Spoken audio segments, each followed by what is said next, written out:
Hello. Happy Halloween.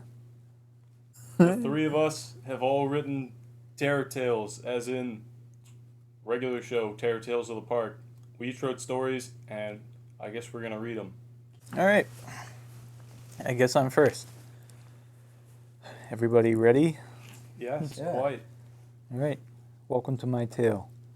Delusions of Danger. It was a fall night, just like any other. The air had recently turned crisp and cool as the leaves began changing colors outside. As such, we had retired the air conditioner for the year in favor of warm sweatshirts. Tonight we were playing Super Smash Bros., a household favorite. "Back air!" yelled Joe at an unacceptable volume as he slashed Hudson's character in the air, killing him instantly. "Ha!" he touted, like a jerk. "Damn it," Hudson grumbled as he waited for his character to respawn. "Don't worry, Hudson, I shall avenge you," I declared as I dove into the fray and pounded Joe's character into the air with a heavy attack, leaving him at the mercy of my aerial combo. I was just about to land the finishing move when I saw something out of the corner of my eye and shot a glance to the other side of the room.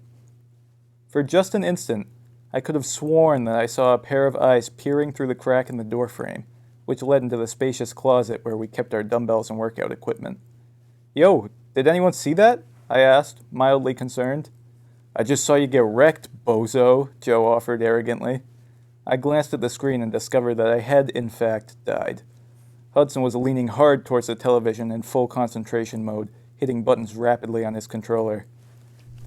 "No, seriously, you guys didn't see that?" "See what, man? There is nothing there," stated Joe with a hint of impatience. He had not looked up from the screen at any point. "You're probably just tweaking again." This was in reference to my current mental state. For the past few months, I had been working ludicrous hours on the night shift for the Postal Service. I was working 12 to 18-hour days, 6 days a week. I would come home delirious, go to bed, then wake up and go back to work. Due to my constant lack of quality sleep, I was always in REM rebound. This meant that any time I fell asleep, I found myself inside of a very vivid dream. These dreams were so realistic that I frequently confused them with real life, confusing things that never actually happened for reality, and things that did actually happen for dreams. Anyhow, I decided to let the matter go. However, I found that I could not overcome the feeling that someone was watching me. That night, after Hudson had gone home, I lay awake in bed. I heard noises coming from the ceiling above me. Any time that I convinced myself that I was just being paranoid, the sounds would start back up. By the end of the night, I was sure that I was hearing footsteps in the attic. The next morning, I went downstairs. Joe was at the kitchen eating cereal. "Did you hear those noises last night from the attic?" I asked him. "Dude, yeah. What was that? It sounded like footsteps," he responded. I was surprised by this. "Damn, you actually heard it too?" I keep thinking about what it could be, but it really sounded too much like footsteps to be anything else. Joe thought about it for a minute. "I don't know, man. I mean, it sounded like footsteps, but it obviously couldn't have been. Maybe there's a rodent or something living up there." "No way, man. What rodent sounds like a human when it walks?" Joe shrugged. "Hudson?" Later that day, when we picked up Hudson and went to the gas station for a snack run, in the car we were talking, and I said, "We should really go play laser tag again soon. That was so much fun." The others went quiet. "Dude, what are you talking about? When did we play laser tag?" Joe interrogated skeptically. "Like last week or something. I don't know. We just went, don't you remember?" "Hudson destroyed us. I don't know how it happened." Joe shook his head. "It didn't." I was very confused at this point, so I glanced at Hudson. "Yeah, man. It sounds fun, but I don't know what you're talking about. We never played laser tag," Hudson said apologetically. "Oh. Huh. My bad, then. Must have been a dream, I guess." My voice lowered a bit. "Too bad. It was really fun." That night, we were in the attic watching Kung Fu Panda 2. In the middle of the movie, I felt a presence behind me and turned around. I let out a sharp yell when I discovered a man looming over me. I fell off the futon. This shocked Joe and Hudson into looking up. "Whoa! What the hell?" Joe hollered. Meanwhile, Hudson shot off the futon and ran to the other side of the room, cowering. "You guys see him too?" I asked out of breath. "Yes, he's right there." Joe was frantic. We all sprinted downstairs and fled to Hudson's house. I don't remember when or where I fell asleep, but the next thing I knew I was awake and the sun was up. I heard clanging outside and knew that Joe must be out at the forge. He had recently built a forge outside, determined to become a masterful blacksmith. This may sound like a wild endeavor to some, but it was hardly out of the ordinary for us. Joe and I had always both been fascinated with weaponry. My collection, for instance, consisted of a ceremonial dagger, which I slept with, a katana, a short sword, 3 tomahawks, a shuriken, a bow and arrows, a slingshot, and a variety more. Anyways, I ran outside to the forge where Joe was teaching Hudson how to weld. Dude, what the hell happened to the guy from last night?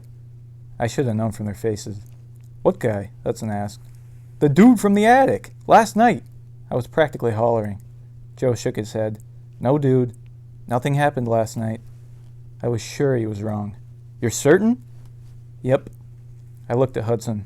He shrugged. Huh. Well, if you're sure, I guess. I made my way back to the house, rubbing my forehead. I was starting to develop a horrific headache. That night I heard footsteps again. Lately, I had been hearing them every night. I stared at the ceiling and tried to convince myself that I was making it up. I was sweating profusely. The next night, after a quick workout, we were playing Injustice 2. As it got late, we said our goodnights. Hudson's parents were away for a few days, and he was staying with us for the weekend. We had made up the futon for him. I was a bit uneasy about leaving him in the attic, but the other two insisted that there was nothing wrong. Not wanting to freak him out, I asked Hudson if he needed anything before going to bed myself. Later, I heard footsteps again. This time it was different, however. It could be Hudson. Maybe he was restless up there. I sent him a text inviting him to play Game Pigeon 8-Ball. He didn't answer right away, which was out of character, so I decided that he must be asleep after all. Because of this, I was quite alarmed when the footsteps started back up. Step, step, step, step, step, step, step, step, step, step. The steps got louder and louder all of a sudden. I sat up, staring at the ceiling. Bang! There was a loud crash upstairs. Terrified, I jumped. What the hell? What the hell? Oh shit, oh shit. I was freaking out. I took a deep breath, grabbed the ceremonial dagger that I kept at my bedside, and went out into the hallway. I slowly crept towards the attic stairs. I went one at a time, my eyes up and my dagger forward. I was trembling. As I got to the top of the stairs, I looked over towards the futon. It was empty, the blanket on the floor. Oh God, oh God, oh God. My teeth began to chatter. Just then, I heard a clutter in the closet. My heart jumped so hard that I thought it would shoot straight through my brain. Chill, I told myself. Hudson could be getting a late-night pump in. Be cool. I continued on. I found myself level-footed in front of the closet door. I took a deep breath, held my dagger up, and put my hand on the door handle. I swung it open quickly and darted my eyes around the room rapidly. I didn't see anything. Not at first. There was a lump on the floor in the far corner. Hud? I tried to call for Hudson, but I couldn't muster it. My heart started jumping rope when I noticed the thick substance surrounding him in a pool on the floor. My mind was racing at unfathomable speeds. I looked up again at the last second. A flash of pale skin and yellow teeth darted towards me and knocked me back. Before I knew what was happening, it was on top of me. Ah! I let out a deep yell as I grappled with the creature. It was a man, as far as I could tell, but one that hadn't seen sunlight or a bath in ages. He breathed raggedly, his warm, foul breath moist on my face. He went in to bite my throat, and I met him with a hard headbutt. He reeled back for half a second, just long enough for me to gather myself. My arm flew up, and the dagger struck him between his ribs. He shrieked and backed off. I scooted backwards and got to my feet. I charged him, slamming him against the wall and pushing down the dagger in deeper. He screamed, then threw his head forward and clamped his jaw down around my ear. He whipped his head back, ripping the ear right off. Pain spread through my whole body, and I felt blood rushing out of my head. I stumbled back and saw that he was pulling the dagger out. He got it out just as I turned and ran down the stairs. I slammed the door behind me and ran into Joe. "What's wrong?" he asked, alert. "He's real! He got my dagger! Hudson's hurt! I think he's dead! Shit!" We turned and fled into the kitchen, footsteps close behind us.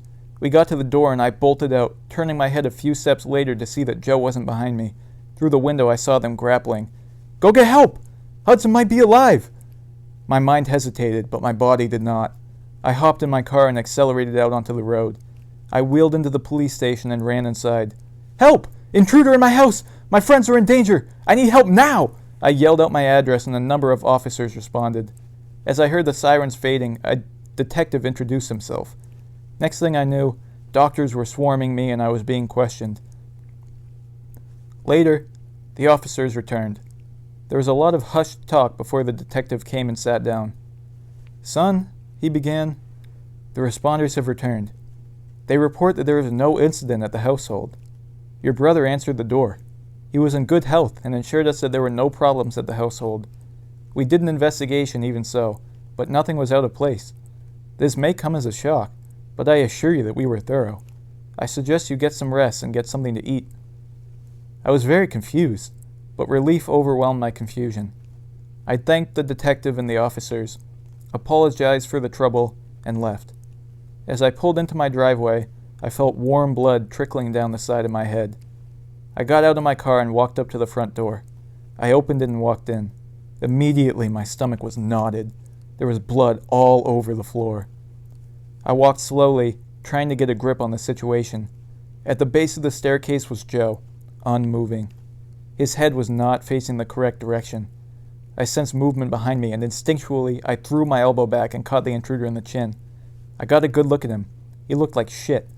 I deduced that Joe had beat the hell out of him before he was pushed down the stairs and broke his neck. My head was flooding. He charged at me again. I caught him by his shoulders and threw him first into the wall, then over the back of the couch. I moved to the other room quickly and reached behind the bookcase, sliding my katana out of its sheath. Sword readied, I emerged. The intruders fled as I came down on the small of his back with the tip of my katana. He turned his head, coughing up blood, and I promptly sliced it off. It skipped across the floor, leaving bloodstains on the hardwood. Later, I learned that I had run into the police station, passed out, then stood up, and left, all in less than a minute.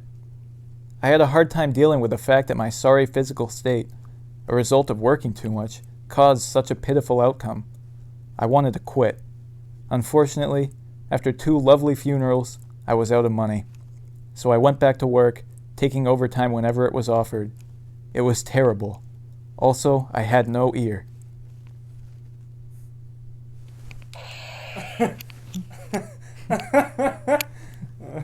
That's a good one, man. I really liked that. That was Thank a you. super good story. Damn, Thanks. that was great. I really like the part about how you went up to the police station and then the detective was telling you there's nothing going on in the house. I was like, what? It was like a twist. Yeah. Yeah. Damn, Very that was good. really good. Thank you. Thank you. Glad you all enjoyed it. I wasn't sure what to expect when I realized it was about you being almost schizophrenic. Yeah. True story. Not, the details, but Yeah, I mean, most of the things that he said happened, like we normally do. yeah, Although Hudson doesn't want to learn how to weld, so. we're working on it. Anyways, yeah. Delusions of Danger. Mhm. Oh, good title, good title. Definitely a good title. Thank you. Thank you. You scared? All right. So this is my story now, and the title is The Basement Dweller. It was a fall night, mid-9 o'clock. After playing tennis, watching Cartoon Network's hit television series from 2009, Regular Show, eating Taco Bell, and the boys of Mustache Cash Dash were playing Smash, with a win from each of them. The typical babbles were going on, either playing games of Richter's or the newest edition of Dirtville. The power went out. Guess we ain't taking you home, Nick said, jokingly, though to myself. I couldn't tell if it was a joke or not.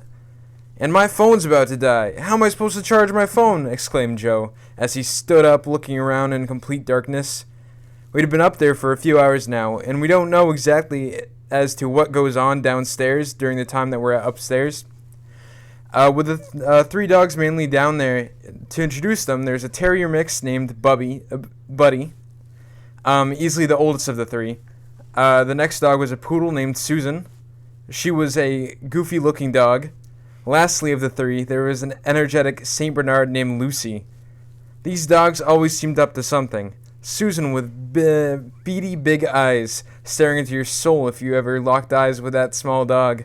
It may not seem like much, but we're pretty positive if they had a mafia boss, Susan would be secretly the leader of it. We never really know what goes on downstairs, and I'm sure that I'd like to know. I'd like to assume not much goes down. We eventually found the way downstairs, with Joe out of power and I wanted to conserve what was mine. Nick, being the big leader of the three of us, shined the way. When we went back downstairs from the man cave, we continued to walk downstairs cautiously and over the dog fence. I was in the back and had to lift the dog fence because I would most likely fall if I went over the fence with my legs. We were in the living room now. We did not hear a single bark as we strided into the hallway near the basement door. We walked downstairs due to the power being out. The already dark stairway was pitch black. We left the door open as we walked down. "Ooh, spooky," I joked to Joe. He says, "Don't even. It's not that dark," Joe replied. I said I was only joking. It seemed to be we were approaching the cat's bed. We heard scurrying and scratching as we slowly approached the dim-looking hallway due to not so powerful iPhone flashlight. We creeped and stepped past the empty cat bed, taking a hard left angle down the narrow dark hallway, almost like a smooth one shot on a film with a steady cam holder. As we took that right, something horrendous coming into view, I yelped with Joe as we watched the light shine onto the terrier mix. It was Bubby! "Bubby!" Nick exclaimed as the puppy stared at him with his greasy, coarse white hair, and he stared at his owner.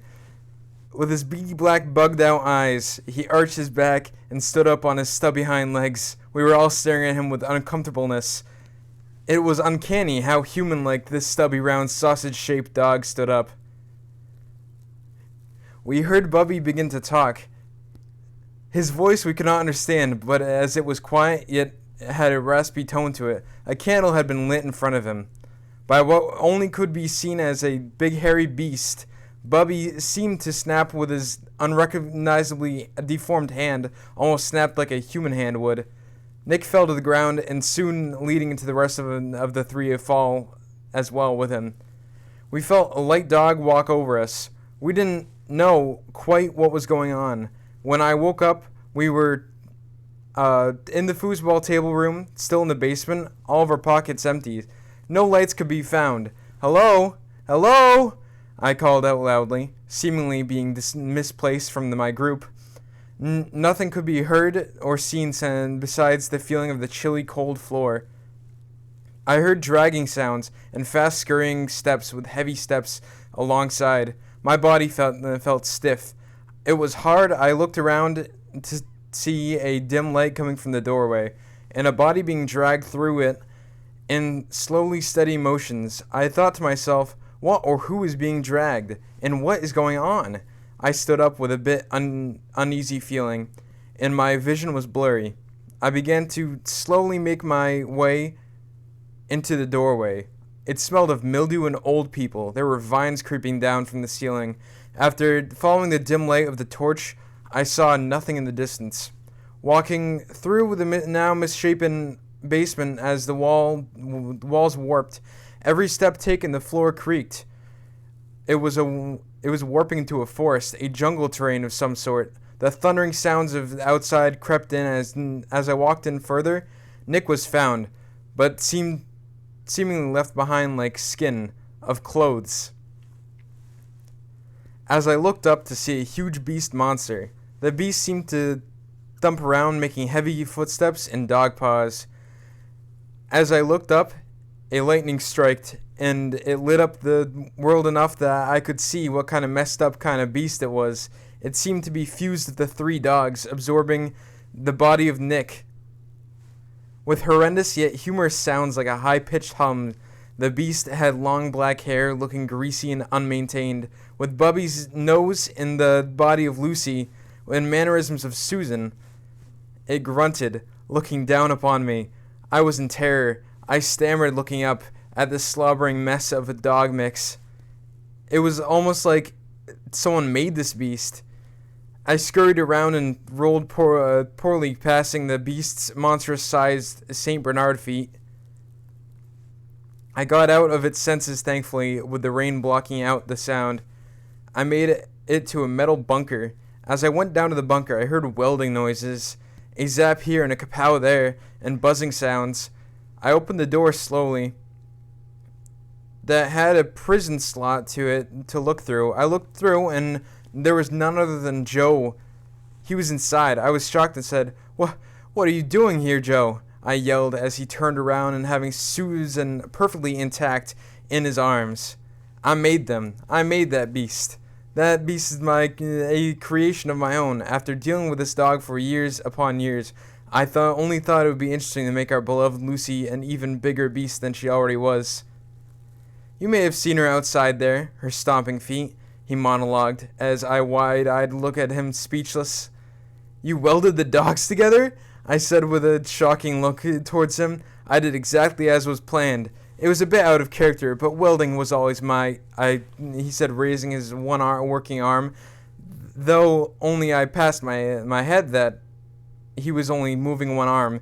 The other was static. "What's going on with the other arm?" I cut him off. He rolled up his heavy coat and revealed a metal skeleton arm being tied to his shoulder. It was just barely shown, but it seemed to have strain. He seemed to strain and showed that even how brittle the wired metal arm was, he was able to move his hand. "You finally did it! You made a welded arm! That's so cool! But what about Nick? What did you do to him? I thought I saw him being absorbed by the Lucy beast," I stammered once again. He looked at me. With his welding helmet on, he whistled, and trotting in was Buddy. Though the body was Nick's body and the head was Buddy's. "Hey guys, it's me, Nick," Bubby barked.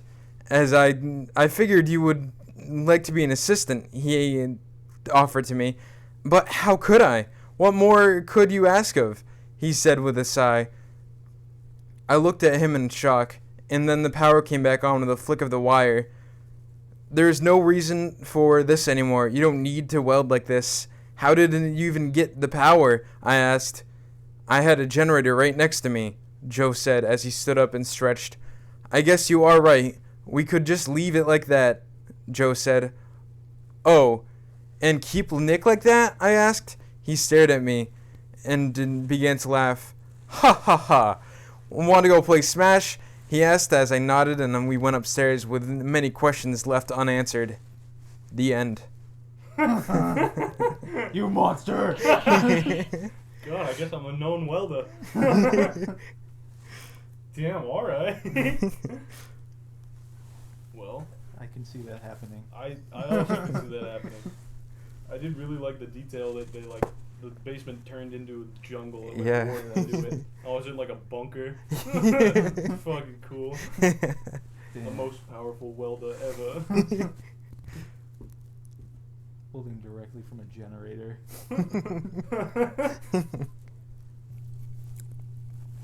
Alright. Mine is called The Corn Maze. The car door slams. Standing in front of the car is Nick, Hudson, and Joe. It's a chilly fall evening, and naturally, the crew is dressed accordingly. "So, this is the one we're going to. When you said we should do a corn maze, I wasn't sure there was even one around here," Joe says, looking at Nick. "Yeah, it's a drive into the middle of nowhere. It's the closest one to us, though."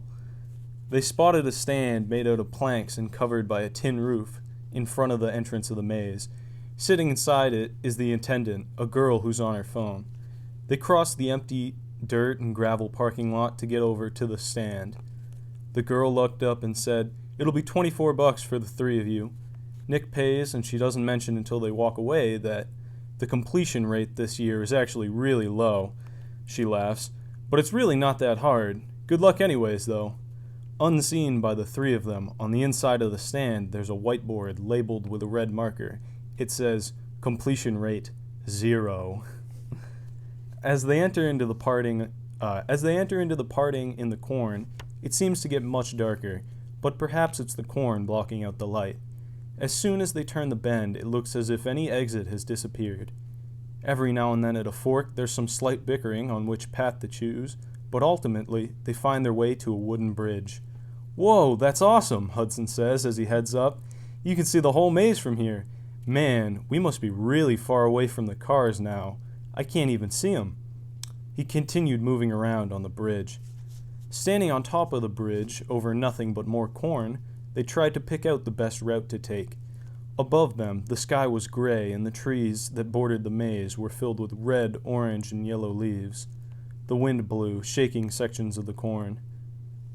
The paths that make up the maze are very closely cut, making it hard to tell which ones run to where. "Look, if the exit is next to the entrance, then we definitely have to go back towards the front. There's the path that goes that way." Joe points to the right turn in the fork at the end of the bridge. "It's starting to get chilly and dark, so we have to choose the way to get out of here the fastest," Nick says. Hudson chimes in. "I think the path back goes around the edge of the thing, so we should go left, right?" Everyone stands there, trying to figure out which way to go. The ensuing conversation is totally unruly and ends with more confusion than it had when it started. "Okay, I want to get out of here, so I'm going to go right, and I'll meet you back at the car." Joe starts to walk away, but pauses. "Oh man, my phone's at 4%, so I better be right," he says as he makes his way down the bridge. "Your phone is always at 4%. I know, Hudson!" "Just go left and don't take too long, because Nick has the keys." With that, Joe turns the corner, and the light from his phone soon vanishes into the corn. "Well, Hudson, let's get a move on. I think you're probably right, though. I don't see how going right back will get us out." They also make their way off the bridge and walk away into their selected path, crunching on the chopped corn stalks the whole way through. After a while of walking and brushing stooping corn out of their way, Hudson and Nick come across something. "Look at that," Hudson points upward. "The corn gets so much taller here. I don't know how we didn't see this from the bridge." In front of them, the corn stretches high up, eventually arching together to block out the light and forming a living tunnel. They carry on, moving into the tunnel, as it's the only path, aside from turning around. Nick points his phone light up towards the ceiling. "I wonder how they did this. The center has to be at least 15 feet tall." "Did you hear that?" Hudson says in a concerned voice. Looking around in the parking lot is a man and his wife. Hello?" he calls out. "Maybe they're closed. It's almost dark out." "Did you hear that?" He steps back and starts scanning the maze entrance. A loud rustling comes from inside the maze. It was moving fast towards them. The man moved to put himself between the opening of the maze and his wife. Standing there in his defensive position, he calls out, "Who's there?" There's no response. Instead, the corn continues to shake and move around violently. Suddenly, it stops. Something reveals itself to them. "Hey, what are you doing? Whoa, stay back! Ah!"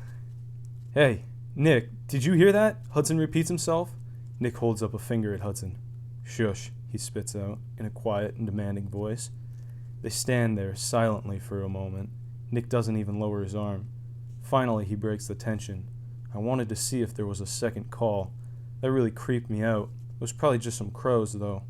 Before Hudson responds, Nick points his light around, and he stops on something not far from Hudson. "Hudson, turn around, man. What is that?" Hudson moves a couple of feet towards the object. "Ew, man, it's all green and gooey. What the?" "Hudson, back up." Hudson steps away again. The light falls on a shoe on the ground. It's totally covered in slightly translucent green sludge. "That better not be what I think it is." Nick walks to the point of the oblong, slime-covered object. Encased under a viscous layer is a human face with pale skin. "Oh shit, man! We gotta get out of here!" Nick yells. As they run through the tunnel to the exit, the light reveals numerous other bodies, all plastered to the walls. Hudson, who is slightly ahead because he was closer to the exit, yells, "I'm gonna cut through the corn!" "No, Hudson, wait!" After only a step in, Hudson slams into the corn and recoils backwards, landing on his butt. The impact of his head hitting into the corn lets out a loud clang that rings, being heard all the way across the field. Hunched over the decimated bodies of the man and wife is the attendant lady. She looks over into the maze in the direction of where the sound came from. Then she stands up, wiping blood off her mouth with the back of her arm. She takes off, bolting over the corn wall by running on all fours. Don't you remember what the lady said, Hudson? He thinks back to when they were walking away from the shack and into the maze. Oh yeah, don't try and cheat. This year we put solid iron inside all the corn walls as dividers, so you won't be able to even if you wanted. She yelled at them as she leaned out the front of the shack. That's right! So that means we really have to find our way out of here. There's no other option. Nick grabbed Hudson's hand and helped him off the ground. We can't be too far, man. We've been going in this maze for a while. They start running again, but before they reach the next turn, they hear something. Hey, wait up! You don't get to leave! When they look over their shoulders, they see the girl crawling at them extremely fast. Luckily, she's not too close behind yet. Left! At Nick's direction, they took a hard turn, and there it is. There's the exit! We just gotta make it to the car, Hudson yells out. As they run down the final stretch, they come upon a pitchfork. Nick makes the decision to grab it as he goes by, so he's ready. Finally, they're about to reach the edge of the corn and step foot onto the gravel parking lot, but suddenly, something jumps out into their path of exit. As quick as the thing was, Nick was quicker. Already prepared, he wound up and with a loud yell, blindly hurled the pitchfork as hard as he could. Ah! When he opened his eyes, he saw it. Joe standing there with a pitchfork impaled in his chest. Holy fuck! Nick yells at the sight of it, Hudson winches and turns away. That can't be good. Oh man. Oh man. Joe stands there for a second in disbelief. He falls to his knees. Hudson hurries over to Joe while Nick stands there taking in what he just did. Damn, that was a really good shot, man. Joe ekes out through some raspy breaths. But not good enough. Suddenly, Joe starts to shake. His skin starts to crawl. Hudson takes his hand off Joe's shoulder and starts to back away, grossed out and unsure of what's happening. Suddenly, his face starts to bend and stretch, and it parts in the middle. It pushes through to show the attendant's horrifically screaming face. Ah! As she carries on, her face soon turns to the mutilated fleshy goop as well. Hudson and Nick are entirely frozen in place. Her arms split and cracked through the middle and spread all the way down to the fingers. They become tentacle-like structures which shoot out and wrap themselves around Hudson. They start to reel him in. They start to reel back towards the head of the monster, which has now become a large and gaping mouth filled with pointy teeth. Hudson is screaming and fighting, being dragged away. Nick is yelling his name and running to hopefully pry him from the monster's grasp, and the monster is letting out a shriek from its face while the rest of its flesh bubbles loudly, transforming into some never before seen horror. Cut to black. Oh. I see. Like that then, huh?